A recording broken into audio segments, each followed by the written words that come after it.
যে ককবরক নিয়ে যারা গবেষণা করছেন, ককবরক নিয়ে যারা লেখাপড়া করছেন, ককবরককে সঠিকভাবে লেখার জন্য রোমান স্ক্রিপ্টেই হোক এবং ককবরক লেখার জন্য কি স্ক্রিপ্ট হবে তার জন্য তিনটা ভাষা কমিশন যা রিপোর্ট দিয়ে গেছে, এই রিপোর্টের বিস্তারিত তথ্য আপনাদের বলেছি। শ্যামাচরণ ত্রিপুরা ভাষা কমিশন, তারপরে হয়েছে কুন্ডু চৌধুরী ভাষা কমিশন, পরবর্তী সময় পবিত্র সরকার ভাষা কমিশনও বলেছে যে ককবরককে রোমান স্ক্রিপ্ট দিয়ে ভালো করে লেখা যায়। ইট ডাজ নট মিন, আমি আবারও বলছি, does not mean we do not like Bengali script, we do not like Devanagari script. সমস্ত স্ক্রিপ্টকে সম্মান দিয়ে বলছি যে ককবরককে ভালো করে লেখার জন্য রোমান স্ক্রিপ্ট দিয়ে 95% সঠিকভাবে লেখা। রাজ্য সরকারের সাথে আমাদের যখন কথা হলো, রাজ্য সরকার মানে কি? রাজ্য সরকারের শিক্ষা দপ্তরের বা ল্যাঙ্গুয়েজ দপ্তরের যিনি ভারপ্রাপ্ত মন্ত্রী বা রাজ্যের যিনি শিক্ষামন্ত্রী, যদি শিক্ষার কোনো বিষয় হয় তাহলে রাজ্যের শিক্ষামন্ত্রী। বর্তমানে রাজ্যের মুখ্যমন্ত্রীর হাতে সেই দপ্তর। মুখ্যমন্ত্রীর সাথে আমি বিরোধী দলনেতা এবং আমার সাথে আরো দুইজন আমাদের এমএলএস ছিলেন, দেখা করে মুখ্যমন্ত্রীকে আমরা আমাদের মেমোরেন্ডাম জমা দিতে গেলাম এবং সেই দিন মুখ্যমন্ত্রী আমাকে আশ্বস্ত করে বলেছিলেন যে রোমান স্ক্রিপ্টে হবে বা অন্য কোনো স্ক্রিপ্টে হবে তার জন্য একটা উনি কমিটি গঠন করবেন এবং সেই কমিটিতে অল স্টেক হোল্ডার্স, সমস্ত স্টেক হোল্ডার্সরা থাকবে। নাও আমি যদি স্টেক হোল্ডার বলি, আপনারা অনেকেই জিজ্ঞেস করবেন এই স্টেক হোল্ডার কারা? স্টেক হোল্ডাররা হচ্ছে মেইন স্টেক হোল্ডার, আমি মনে করি দি স্টুডেন্টস, যারা ককবরককে নিয়ে লেখাপড়া করছে, শিখছে, দে আর দি মেইন স্টেক হোল্ডার। এদের রিপ্রেজেন্টেটিভ থাকার কথা এই কমিটিতে। এবং যারা ককবরককে নিয়ে চর্চা করছে, অনেক এনজিও আছে এখানে, মুভমেন্ট ফর ককবরক, রোমান স্ক্রিপ্টের জন্য চবা করার একটা অনেক সংস্থা আছে, ককবরক তেই হুকুমু মিশন, অনেক কিছু এনজিওসরা ককবরককে নিয়ে চর্চা করে থাকে। তারাই হচ্ছে স্টেক হোল্ডার। এই সমস্ত স্টেক হোল্ডারকে নিয়ে উনি একটা কমিটি করবেন, এটা উনি বলেছেন। এবং আপনাদের মাধ্যমে রাজ্যের সমস্ত জনগণকে আমি এই মেসেজটা দিতে চাই। রাজ্য বিধানসভায় প্রথম অধিবেশনে যখন আমি ককবরক স্ক্রিপ্ট এটা কি হবে, রোমানে সিবিএসসিতে প্রশ্ন করা হোক, এটা আমি যখন জিজ্ঞেস করলাম, থ্রো আ কলিং অ্যাটেনশন, রাজ্যের মাননীয় মুখ্যমন্ত্রী ডক্টর মানিক শাহ মহোদয় উনি রাজ্য বিধানসভায় দাঁড়িয়ে বলেছিলেন যে রাজ্যের স্কুল এবং কলেজগুলোতে যে কোনো বাংলা অথবা রোমান স্ক্রিপ্ট দিয়ে লেখা যাবে, তার কোনো বিধি নিষেধ নেই। উনি এটাই বলেছেন। একটা জায়গায় আমরা বলেছি যে অম্পিনগর বিধানসভা কেন্দ্রে সিবিএসসি উচ্চ মাধ্যমিক পরীক্ষায় নির্দিষ্ট একটা হরফে লেখার জন্য যখন বলা হলো, ইংলিশ মিডিয়াম নিয়ে যারা পড়াশোনা করেছে তারা রোমান হরফে লিখতে পারে নাই। এই ঘটনার তদন্তের দাবিতে একটা কলিং অ্যাটেনশন ছিল এবং সেই কলিং অ্যাটেনশনের উত্তরের পরিপ্রেক্ষিতে উনি বলেছেন যে মধ্যশিক্ষা পর্ষদ কর্তৃক এই ধরনের কোনো আদেশ ওই পরীক্ষার দিনে, অর্থাৎ ককবরক পরীক্ষার দিনে কেউ এই ধরনের আদেশ দেন না। ইট ডাজ মিন, এটার কথার অর্থ হলো যে ককবরককে বাংলা এবং রোমান স্ক্রিপ্টে লেখা যায়। যদি রোমান স্ক্রিপ্টে লেখাই যায়, দেন হোয়াই দিস কমিটি? আমার প্রশ্ন হলো, রোমানে লেখা যাবে, এটা তো বিধানসভায় বলেছে, তাহলে নতুন করে constitution of script selection committee for development of Kokborok language কি দরকারটা আছে? স্ক্রিপ্ট তো সিলেক্ট হয়ে গেছে, উনি বলেছেন বিধানসভায় যে হয় বাংলাতে লিখতে পারবে, হয় রোমানে লিখতে পারবে। এন্ড আফটার দ্যাট উনি আবার এখন স্ক্রিপ্ট সিলেকশন কমিটি তৈরি করেছে। সো অ্যাকর্ডিং টু মি, আমি মাননীয় মুখ্যমন্ত্রীকে বলছি যে এই কমিটির কোনো প্রয়োজনীয়তাই ছিল না, এবং আমাদের দাবির পর সিবিএসইও ইতিমধ্যেই ঘোষণা করেছে যে প্রশ্নপত্র সিবিএসইতে রোমান স্ক্রিপ্টেই করা হবে এবং রোমান স্ক্রিপ্টেই শেখানো হবে। তাহলে এই স্ক্রিপ্ট সিলেকশন ব্যাপারটা কেন আসে? এটা হচ্ছে আমার নাম্বার ওয়ান প্রশ্ন, যে এটার কোনো দরকারই ছিল না। Why government has form a committee call script selection committee. আর যে সমস্ত মহারথীদের নিয়ে এখানে কমিটিটা করেছে, ডাক্তার অতুল দেববর্মা, এক্স এমএলএ, উনি কি কোনো ভাষাবিদ? উনি কি কোনো, আমি বলছি না ককবরক না, উনি কি ফ্রেঞ্চ, জাপানিজ বা বাংলা বা হিন্দি কোনো ভাষা নিয়ে উনি কখনো চর্চা করেছেন? যদি উনার লিখিত কোনো বই থাকে কোনো স্পেনিশ ভাষায়, আমাকে এনে দেখাবেন। একটা লোককে যখন স্ক্রিপ্ট, ঠিক আছে এটার দরকার ছিল না, তারপরেও করেছে। যদি করেই থাকে, এমন সব লোকগুলোকে নিয়ে করার উচিত ছিল যাদের সেই বিষয়ে জ্ঞান আছে, জানা আছে, নলেজ আছে। Doctor Atul Debbarma, ex MLA, উনি কনভেনর। আরো একজন ভদ্রলোককে এখানে দিয়েছে, বীরলাল ত্রিপুরা, উনি হেডমাস্টার দোমাচড়া স্কুলের। আমি জানি না উনিও মানে এই ককবরক নিয়ে বা কোনো ভাষা নিয়ে উনি কোনো এক্সপার্ট কিনা, উই হ্যাভ নট হার্ড। আর ধীরেন্দ্র কলই সম্পর্কে আমি যা জানি, এই ভদ্রলোকের বাড়িতেই ককবরকের কথা বলেন না উনার, তার কারণটাও আছে। আমি এই সাংবাদিক সম্মেলনে আসার আগে খবরও নিয়েছি। কারণটা কি? একজন কলই, ওনার তো ককবরকে কথা বলার কথা বাড়িতে। ব্যাপারটা হচ্ছে উনি একজন বাঙালি মহিলাকে বিয়ে করেছেন এবং মহিলার কোনোদিন ককবরক শেখার কোনো পরিবেশ উনি পাননি। তো ডেফিনেটলি মহিলা যেভাবে কথা বলেন, বাচ্চারাও সেই ভাষাতেই কথা বলবে। তো যে ভদ্রলোকের বাড়িতেই ককবরকের কথা বলা হয় না, এই লোকটাকে নিয়ে এখানে কমিটিতে একটা committee composition. Shri Dhirendra Kalai, ex Tripura state government employ.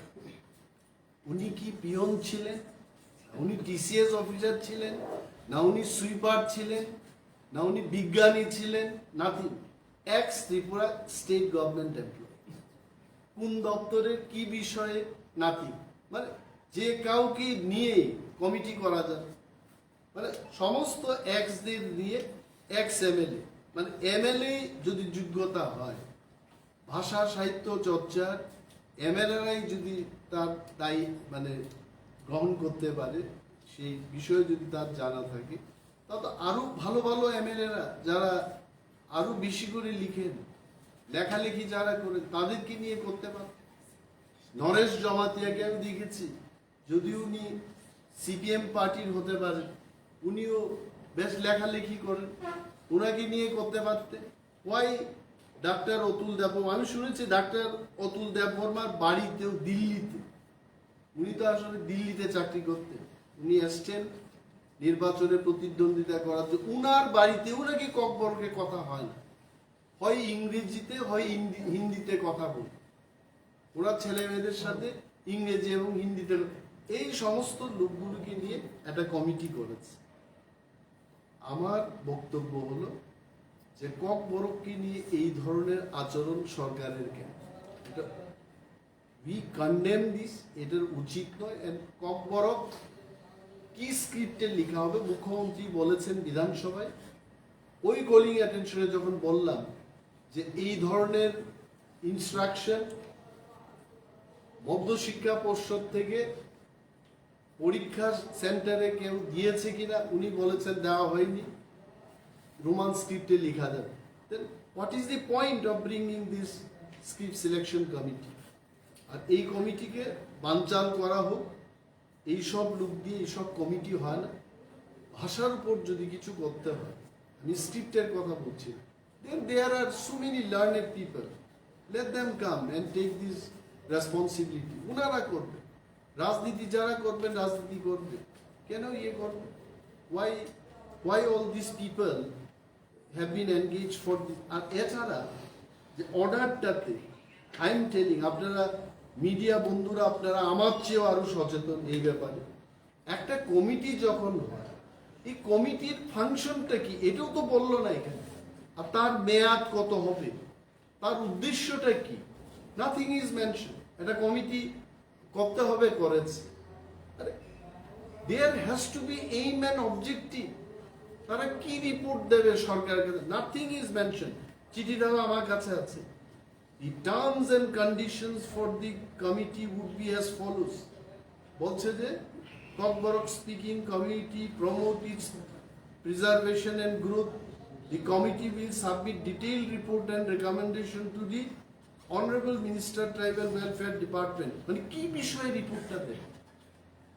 They are telling they will submit report on what? কিসের উপর?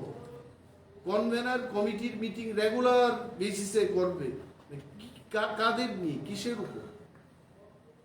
টিআরআই আছে, ট্রাইবাল রিসার্চ ইনস্টিটিউট, ককবরক ল্যাঙ্গুয়েজের ডাইরেক্টরেট আছে, ওদের কাজ কি?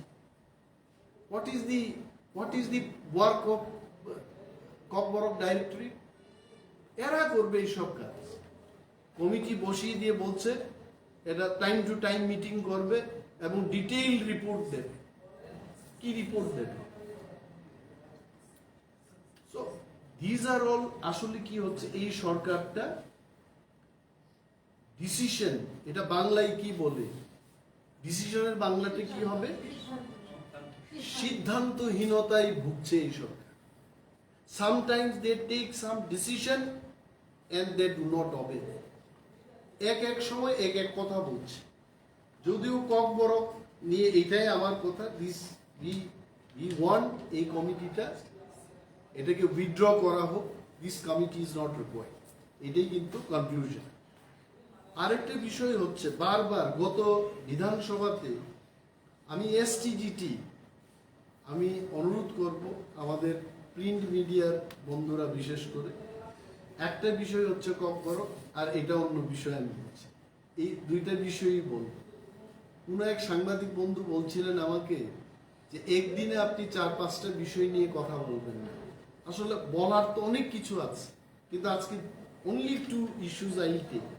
এসটিজিটি, আমি যখন বিধানসভায় এই এসটিজিটিদের ব্যাপার নিয়ে কথা বলি, তখন মাননীয় মন্ত্রী মহোদয় বলেছেন যে এটা কোর্টের ব্যাপার, কোর্টে আছে, কোর্টের সিদ্ধান্ত ছাড়া আমরা কিছু বলতে পারবো না। Very good. এবং ওনাদের ভাগ্য এত ভালো, মানে সরকারের ভাগ্যটা, যে আমাদের অধিবেশনটা শেষ হয়েছে 27 তারিখ মার্চ বা 28 তারিখ মার্চ, এবং 4 তারিখ এপ্রিলে আদালত একটা রায় দিয়েছে।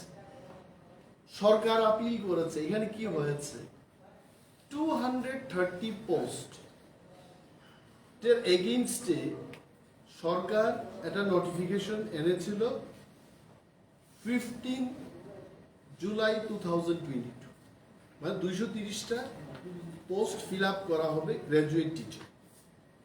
তার মধ্যে আমি ST, I belong to schedule tribe. তার কথার অর্থ এটা না যে রাজ্যের সমস্ত নন এসটি দের বুকের উপর দাঁড়িয়ে এসটিদের সমস্ত কিছু দেওয়া হোক, এটা আমার উদ্দেশ্য। I don't want that. আমাকে যদি এটা কেউ দিতে চেষ্টা করে, আমি তার বিরুদ্ধে আদালতে যাব, এটা হয় না। ভারতবর্ষ একটা গণতান্ত্রিক দেশ, এখানে যার যেটা প্রাপ্য তাকে এটাই দাও। কি করেছে এটার মধ্যে 230টার মধ্যে 172 জন এসটিকে চাকরি দেবে। এবং ইউআর ক্যাটাগরির 29 জনকে দেবে, এসসিদের 29 জন। যারা নোটিফিকেশনটা করেছে ওই ভদ্রলোকের জানা ছিল যে কোনো না কোনো ইউআর ক্যাটাগরির লোক এটার এগেনস্টে যায়। কারণ 230টার মধ্যে যদি 31% এসটিদের দিতে হয়, আমি অঙ্ক এত জানি না, তারপরে এখানে বসে ক্যালকুলেট করছি, 60, 70, 80টার মতো চাকরি যাবে এসটিদের 230টার মধ্যে।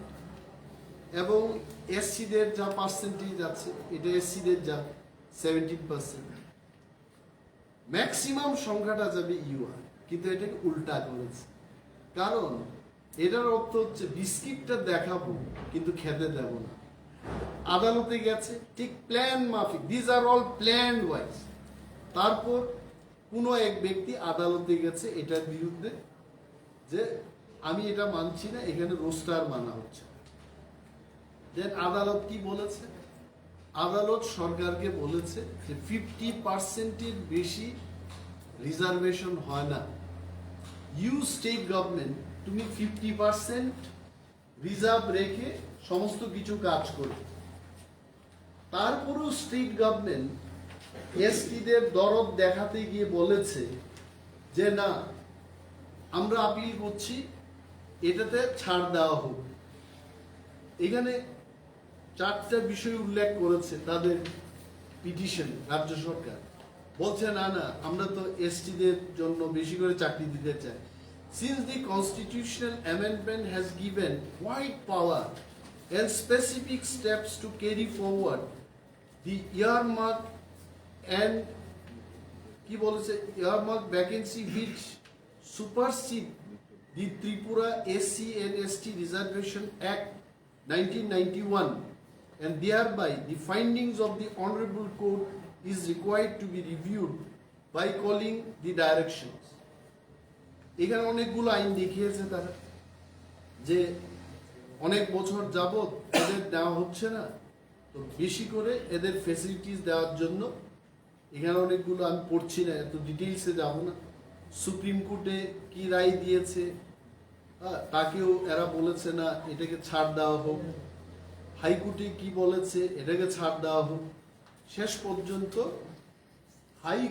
ত্রিপুরা হাইকোর্ট, আই থিঙ্ক এটা 4 তারিখ এপ্রিল 2023 একদম ক্লিয়ারলি বলে দিয়েছে, this present review petition is dismissed and the impunged judgment and order is now. অর্থাৎ বলেছে যে আগের যে রায় বলেছে 50%-এর বেশি রিজার্ভেশন করা যাবে না। এখন কি হয়েছে? Do you no?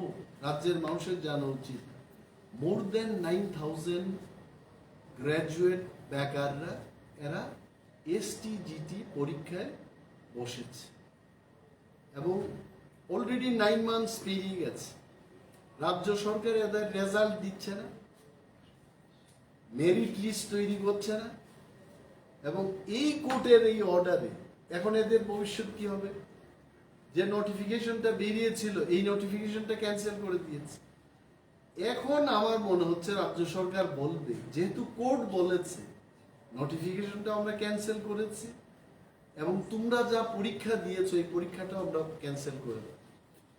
So state government is playing with the youths of the state, educated. আপনারা জানবেন, রাজ্যের মানুষের জানা উচিত যে এসটিজিটি যে পরীক্ষা, এই পরীক্ষায় বসার জন্য গ্রাজুয়েশনে 50% মার্কস পেতে হবে, বিএড পরীক্ষায় 50% মার্কস পেতে হবে, তারপরে এসটিজিটিতে you can sit for the exam.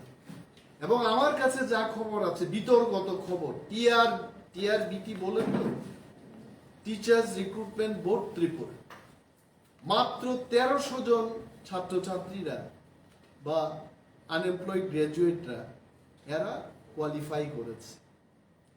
এই 1300 জনকেও এরা চাকরি দিতে চায় না। অ্যান্ড আই আপিল, গভর্নমেন্টকে আমি আপিল করছি, যুবকদের সাথে খেলাধুলা করবেন। I tell you, the youth, আমাদের দেশের, I don't know the actual figure, maybe more than 50% youth এই দেশের নাগরিক, এবং রাজ্য একই ব্যাপার। আরো একটা কথা এখানে বলি, যে আমার দাবি হলো যারা পরীক্ষা দিয়েছে এদের পরীক্ষাটা বহাল থাকে, it has to be there. এরা পুনরায় যেন এদের পরীক্ষা দিতে না, এবং একটা নোটিফিকেশন ক্যান্সেল হয়েছে, ইট ইজ ফাইন। আরটিআই এর ইনফরমেশনে আমি দেখেছি এটা আরটিআই করা, এটা এই আরটিআইটা করা হয়েছে 12 তারিখ নভেম্বর 2022। আরটিআই বলেছে এসটিজিটির পোস্ট খালি হচ্ছে 5304টা পোস্ট। তাহলে 5304 জনকে নেওয়াই যায় যারা পরীক্ষা দিয়েছে। এদের মধ্যে যদি 1300 জন বা 2000 5000 যদি কোয়ালিফাই করে থাকে, all of them, all the people who have qualified, নতুন করে পরীক্ষা না নিয়ে এদের জন্য চাকরিতে নেওয়া, দিস ইজ মাই ডিমান্ড। এবং আর একটা কথা আমি বলি, কিছুদিন আগে কোনো এক মাননীয় মন্ত্রীকে সেক্রেটারিয়েটে বসে সাংবাদিক সম্মেলনে বলতে শোনা গেছে, একদম 1-1.5 মিনিটের একটা ক্লিপিংস আমি দেখেছি। আমি একবার এই প্রেস মিটের আগে আরো একটা প্রেস মিট করেছিলাম, তখন আমি দাবি উত্থাপন করেছিলাম যে রাজ্যে বেকার যুবক যুবতীদের কাজকর্ম বাইরের লোকেরা এসে খাচ্ছে, এবং এটা কেন হচ্ছে, পিআরটিসির ব্যাপারটা নেই। তো মন্ত্রিসভা এখন কি বলছে যে পিআরটিসি এখন দরকার। আমি এইখানেও এই মন্ত্রী বলছেন যে এখন পিআরটিসি দিয়ে আমরা করব। আমি জানি না এটা আমার খারাপ চিন্তা, না আমার ভাবনাটাই খারাপ, না আমার অ্যানালাইসিসটা খারাপ, আমি জানি না। তো আমার মনে হচ্ছে রাজ্যের মানুষ মনে করছে son of the soil will get the job না, কারণ পিআরটিসি এখন যেহেতু চালু হবে, এখন রাজ্যের মানুষ চাকরি পাবে, সবাই খুশি। কিন্তু বাট সরকারের এই দৃষ্টিভঙ্গিও থাকতে পারে, যা যা ইন্টারভিউ হয়ে গেছে, অনেকগুলো ইন্টারভিউ হয়ে গেছে, কিন্তু এখন এটাকে ক্যান্সেল করে ইন দি নেম অফ যে পিআরটিসি দিয়ে আবার নতুন করে ইন্টারভিউ নেবে। তাহলে প্রক্রিয়াটা আরো 1 বছর লাগবে, 1.5 বছর লাগবে, এবং বেকারদের আরো বৃদ্ধ হতে হবে, আরো বয়স হতে হবে।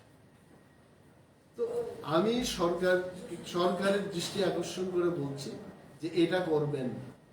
যা ইন্টারভিউ হয়ে গেছে, ইন্টারভিউটা বহাল থাকুক, এবং যখন নিয়োগটা হবে শুধু পিআরটিসি যাদের নেই তাদেরকে নিয়োগ করবেন, কিন্তু বেকারদের নিয়ে খেলবেন না। মানুষ কিন্তু মনে করছে, এবং আরো একটা দাবি আজকে তুলছি এখানে, নট অনলি পিআরটিসি, ত্রিপুরায় চাকরি করতে গেলে আরো একটা ক্লজ সেকেন্ড ঢুকাতে হবে। একটা হচ্ছে 9 ককবরক হয় বাংলা, এই দুইটা সরকারি স্বীকৃতি ভাষা ত্রিপুরাতে, তো এই দুইটাই ল্যাঙ্গুয়েজ। 1 নম্বর হচ্ছে বাংলা, 2 নম্বর হচ্ছে ককবরক। 1979-এ ককবরকও সরকারি ল্যাঙ্গুয়েজ। এই দুইটা ল্যাঙ্গুয়েজের মধ্যে যে কোনো একটা জানা যদি না থাকে, he or she should not be given job. তখন সান অফ দি সয়েল আরো মজবুত পাকাপাকি ভাবে আমাদের এখানে সরকারি বেসরকারি সমস্ত চাকরি বাকরির সুবিধা। This is the thing. Thank you very much. এবং আরো ছিল, এবং কালকে থেকে আপনারা দেখবেন, আমরা চেষ্টা করছি।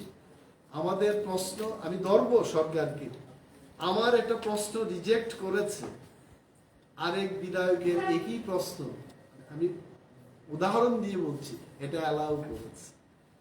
আমাকে যে আইনে খারিজ করেছে আরেকজনকে সেই আইনে খারিজ না করে এটা স্বীকৃতি দিয়েছে।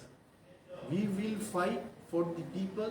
জনগণের জন্য আমরা এবার কথা বলবো। আবার সমস্ত বিরোধী দল আমরা নিজেদের মধ্যে কথা বলছি, সরকারের বিরুদ্ধে আমরা ঝাঁপিয়ে পড়ব। এবং মন্ত্রী মহোদয়রাও, আমি শুনতে পেলাম অনেক মন্ত্রীরাই গভীর রাত পর্যন্ত ওনারা প্রিপারেশন নিচ্ছেন। ঠিক আছে, মুখোমুখি হবে, এবং আমরাও চাই আমাদের প্রশ্নে জনগণের লাভ হোক। এবং আপনারা এসছেন, থ্যাংক ইউ সো মাচ। এবং এটা কাভার করবেন, মানুষ জানবেন। Thank you so much. এসটিজিটির ব্যাপারটা একটু, এসটিজিটি ক্যান্সেল করে দিয়েছে লাস্ট নোটিফিকেশনটা ক্যান্সেল করে দিয়েছে। এটা কত তারিখ করেছে ইদানি এই আদালতের এপ্রিল মাসের পরেই করেছে।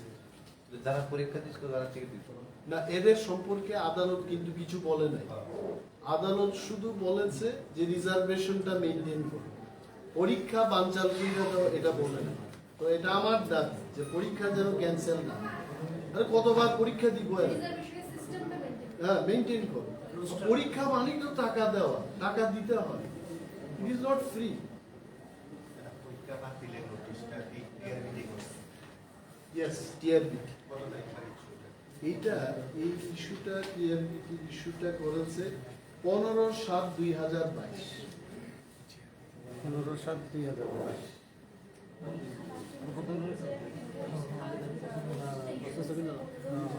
ইয়েস, আদালত 4 তারিখ এপ্রিলে রায় দিয়েছে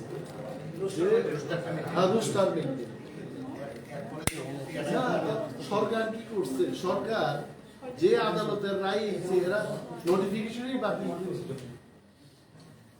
ইউ গট মাই পয়েন্ট। আরে সরকার তো নোটিফিকেশন বাতিল করার কোনো দরকারও ছিল না, দিতে পারতো, but you only maintain the roaster.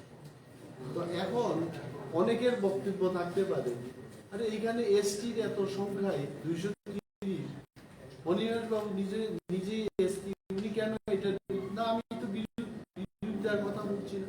You maintain roaster.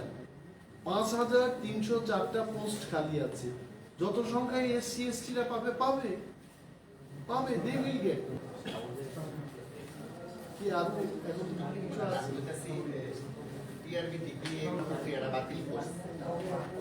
প্রক্রিয়া বলতে যে নোটিফিকেশনটা এরা ঘোষণা করছে,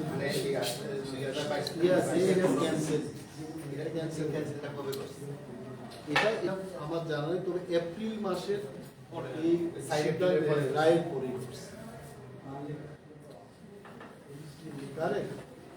এবং তাহলে এখন এদের ফ্রেশ নোটিফিকেশন করতে হবে, কিন্তু নোটিফিকেশন করা মানেই পরীক্ষা বাতিল। যেমন টেটের সময় এটা হয়েছে, শুধু রিজার্ভেশনের জায়গাটা ঠিক পরীক্ষা বাস না মানে আপনি কত বড় রিজার্ভেশন আছে মানে কিন্তু পরীক্ষা যে কত হয়েছে ঠিক বাতিল যেন না। পরীক্ষার্থী যারা পাস করছে পাস ফেল করছে না এটা চাপটা থাকে। এবং মেরিট লিস্টটা এরা বের করুন, এরা কেন 9 মাস এরা এখনো বাইর করে না, কি ব্যাপার? না, এখানে সরকারের একটা দৃষ্টিভঙ্গি আছে, মানে এরা জানে খেলবে একটু, আরো 2 বছর যদি চাকরি দিয়ে না থাকতে পারি, চাকরি দেব না। নির্বাচন আসবে 2028, তাহলে এই নিয়োগটা হবে 2027 নাগাদ। কারণ গত নির্বাচনের আগেও তো এরা নিয়েছে 3100 টেট পরীক্ষার্থীকে নিয়েছে, এত বছর নেই না। এইভাবে ক্যালকুলেট করলে আমরা নেক্সট চাকরিটা আশা করতে পারি 2027 ডিসেম্বর। এটা যেন না, এটা যেন না। ওকে।